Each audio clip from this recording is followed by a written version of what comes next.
Go after your dreams, right? Go after it. I never compromised that. I never allowed anybody to tell me what I was capable of accomplishing. I never let anybody tell me that I can't do, right? I went after it. If you want to accomplish something or do something that a lot of people think is difficult to accomplish, you have to put all your eggs in one basket, and there's no compromise. Doubt is such a strange thing. There'll be times where you succeed and there are times that you fail. Wasting your time doubting whether you're going to be successful or not is pointless. And you just put one foot in front of the other, you control what you can't control, and then you see what the outcome is, right? If you win, great, you're going to have to wake up the next day and do the journey over again. If you lose, it sucks, but you're gonna have to wake up the next day and do the journey all over again anyway.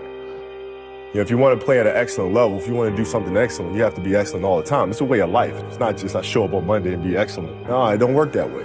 You gotta be excellent across the board, right? And that's how you build habits. When excellence becomes a habit, then that's just who you are. The fact of the matter is I'm still trying to get better.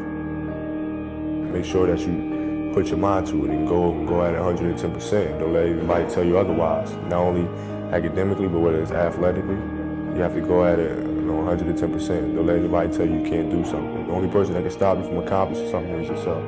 Mental toughness means when you're going through a really tough time, your body's sore, whatever the case may be, I can't get through this particular thing, right? To me, being mentally tough means you can take your mind someplace else and concentrate on that other thing to the point where the thing that was bothering you is no longer focused, so you don't feel it anymore. It's a competition. My mission is to destroy you. When I play against somebody and we line up, you guard me, my whole purpose was to get you to reconsider your life choice to play basketball. So at the end of the day, you'd be like, you know what? Maybe this isn't for me. How can I mentally figure out ways to break you down? How can I show you that, no, I have the edge? I'm going to beat you. I'm going to let you know I beat you. I'm going to want you to reconsider your professional life choice. Really simple, man. I'm there to just absolutely demoralize and dominate the person that I'm playing against, the team I'm playing against. You know, and that was my mentality going into every single game, is just to absolutely obliterate this guy. I wasn't surprised that I scored 80 points. And that sounds really crazy to say, but truly I was not. My shot felt sharp. My footwork was sharp. My conditioning was sharp. I mean, that summer I put a lot of time in the gym.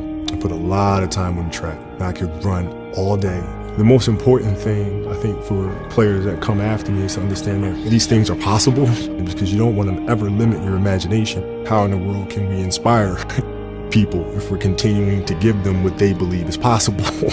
Not really inspiring anyone, right? So I think that is the most important thing that I would like the next generation of athletes to take from them. The greatest fear you face is yourself, because we all have dreams, and it's very scary sometimes to accept the dream that you have. And it's scarier still to say, okay, I want that.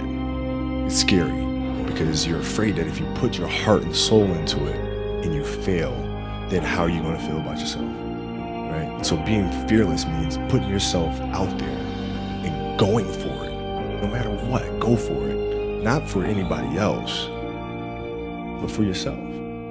I think the definition of greatness is to inspire the people next to you. It's how can you inspire a person to then in turn inspire another person that then inspires another person. And that's how you create something that I think lasts forever. And I think that's our challenge as people, is to figure out how our story can impact others and motivate them in a way to create their own greatness. You got a lot of people paying their hard-earned money to come watch you perform. It's your job to be in shape. It's your job to be strong enough to perform at that level every single night. And as a competitor, I'm not ducking shit. So if there's something I can leave for this next generation, is to have that constant curiosity about the game. You have to continue to ask questions and try to understand why things happen. Because when you understand why things happen, then you understand how to make things happen. The way we approach the game is the same way we approach life. You do the right thing. You make the right play. You make the right play. And in life, it's the same thing. What do you feel in your heart is the right thing to do? And you do that. You know, it seems so simple, but sometimes the simplest things are the hardest things to do. What I've learned is to always keep going. Always. No matter what happens, the storm eventually ends. And when the storm does end, you want to make sure that you're ready. He had a great quote that said, rest at the end, not in the middle. And that's something I always live by. I'm not going to rest, I'm going to keep on pushing now. There are a lot of answers that I don't have, even questions that I don't have. But I'm just gonna keep going. Have a good time. Enjoy life. Life is too short to get bogged down and be discouraged. You have to keep moving. You have to keep going. Put one foot in front of the other, smile, and just keep on rolling. My philosophy was a very simple one. And I made a promise to myself that I was going to work that hard every single day so that when I do retire, I have no regrets. And that was the most important thing for me, is to leave no stone unturned, get better every single day. And if I lived that way, then over time, I'd have something that was beautiful. If you live your life to just get better every single day, and do that for 20 years, what do you have? Is how do you negotiate with yourself? When we talk about the mental side of it, like the thoughts that happen in your mind when you're going through a competitive situation or you're facing a tight deadline, you talk yourself out of it. Do you say, okay, well, it won't be a big deal if I don't do it, or I don't have to get up on a Tuesday morning, then go ahead and hit the track. What does this day really mean? Like, when you have those conversations with yourself, are you able to negotiate your way out of that little voice telling you it's not that important? Or does that little voice get the best of you?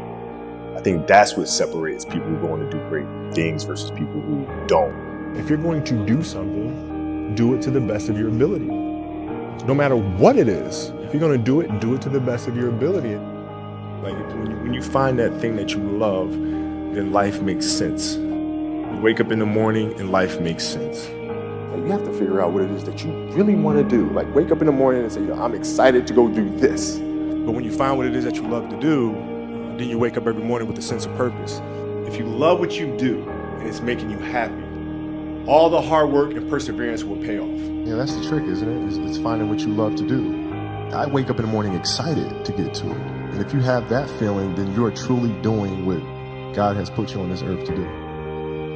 I don't negotiate with myself. I told myself, at 13 that I want to be one of the greatest who have ever played.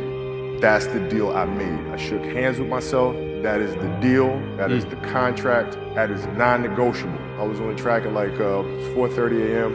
In the middle of it, I'm thinking to myself, man, my legs are really tired. They're really hurting. And then I thought to myself, well, what would a quitter do? Would they just stop right now? Like, how does that work? Like, if I just stop right now, what would that feel like? Is that why fuckers always get second place?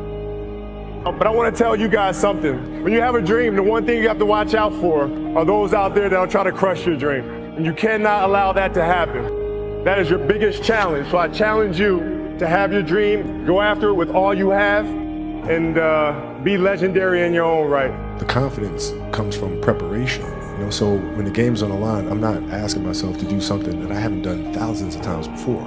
Right? And so in those moments, if it looks like I'm ice cold or not nervous, it's because I've done it thousands of times before. And so what's one more time? The key factor for me wasn't whether or not I was ready.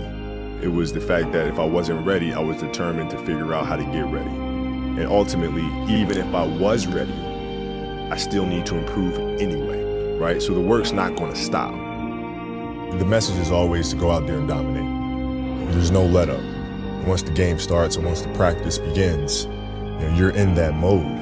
Everything's a game 7. And when you approach every practice and every game with that kind of mentality, it bleeds into the rest of the guys. And then the rest of the unit has that same approach and that same intensity, but it starts at the top. The most important thing is that you become the best version of yourself. That is the key. Get better every single day. Are you better today than you were yesterday? If the answer is yes, then you're on the right track. That's Mamba mentality. Get better every single day. Because sometimes, your body just hurts, your legs hurt, and they're sore. But that's how you get better. The only way that you can get better is by pushing yourself beyond what you believe you're capable of doing. At the end of every day, you look yourself in the mirror and you ask yourself, did I get better today? If the answer is yes, and you do that for 5 years, 10 years, 15 years, how much better are you going to be? Are you getting better every single day? That's the question. And it's just taking small steps. You don't try to get it all done in one day, in 1 week, in 1 year. It's the process of getting better every day and doing that for a period of years that then create the masterpiece. It doesn't matter if I'm sick. It doesn't matter if I have a sprained ankle. The kid that's sitting in there might be the next me sitting up there, watching and trying to get inspiration from that. I need to go out there and play. That is my message. Don't look at what I did, but look at how I did it, right? The how. And then you can really transfer that over to any profession, any discipline. That's Mamba mentality.